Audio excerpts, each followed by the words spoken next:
Today we stand at the They can read what they like in this country. This is a free country. The Najib administration recently started an investigation on Bank Negara's Forex scandals under Mahathir's government that took place back in the 90s. That's something that happened more than 25 years ago, when CDs replaced cassettes and Cartoon Network was launched. So what really happened during that time? Lucky for you, me and my crack team of researchers have combed through the news archives and the books so you don't have to, and here's what we found.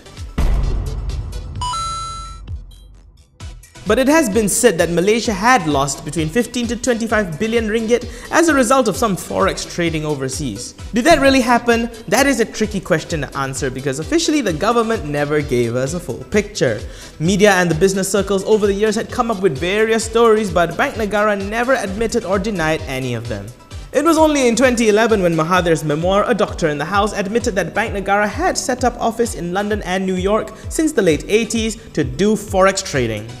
According to the book, the Japanese yen and various European currencies were trading strongly against the US dollars in the mid-80s. Seeing that it could lead to trouble because Malaysia had significant borrowings in yen and could see a potential skyrocket in the prices, the government then decided, hey, let's start trading forex in the West to hedge against it.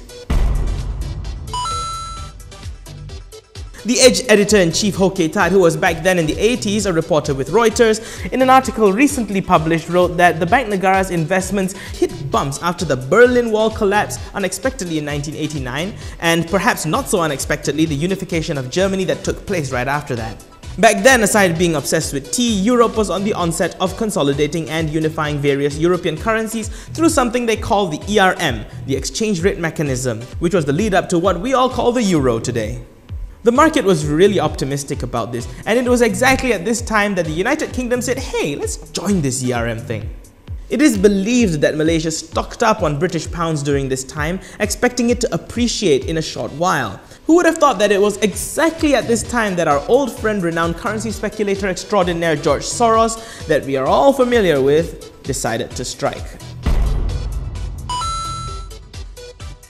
Meanwhile, in Malaysia, it is believed that the camp had stocked up on British pounds and they were just waiting for the value to appreciate. But nobody at all expected Soros to deliver his blow. Heck, they didn't even know who Soros was back then. He was a nobody. However, Soros saw that the British economy was on the decline from the time that they signed on to the exchange rate mechanism, and just like their peers who are privy to the agreement, the United Kingdom was bound to keep their currency between strict upper and lower limits. They had to keep a very fine balance here. It's much harder than riding a skateboard.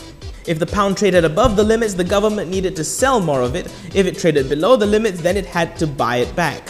As long as the pound traded outside of these limits, the government had to continue to sell, making them ripe for the attack. In September 1992, while people were gearing up for Malaysia Day celebrations, George Soros and other hedge funds delivered the ultimate blow to the pound. He went big and he put $10 billion on the table to bet against the British pounds. Combine that with the aggregated efforts of all the currency speculators all over the world who wanted in on this big win, it was enough to sound alarm bells all over number 10 Downing Street.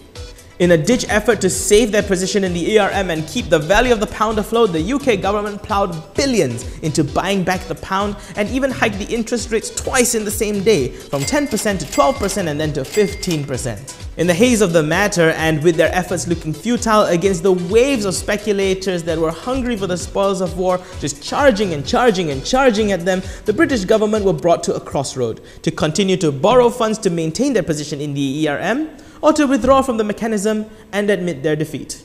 The government has concluded that Britain's best interests are served by suspending our membership of the exchange rate mechanism. November 16, 1992, also known as Black Wednesday, the Brits decided that they could no longer keep up with the ERM and withdrew from it. This was also the day when speculators who called the move cashed out their billions, while Bank Negara, which is believed to have been betting on the other side of the equation, took the fall, a hard one at that. While some Brits saw Black Wednesday as a day of defeat, some chose to see it as a wake-up call and the beginning of an economic revival for the stricken nation.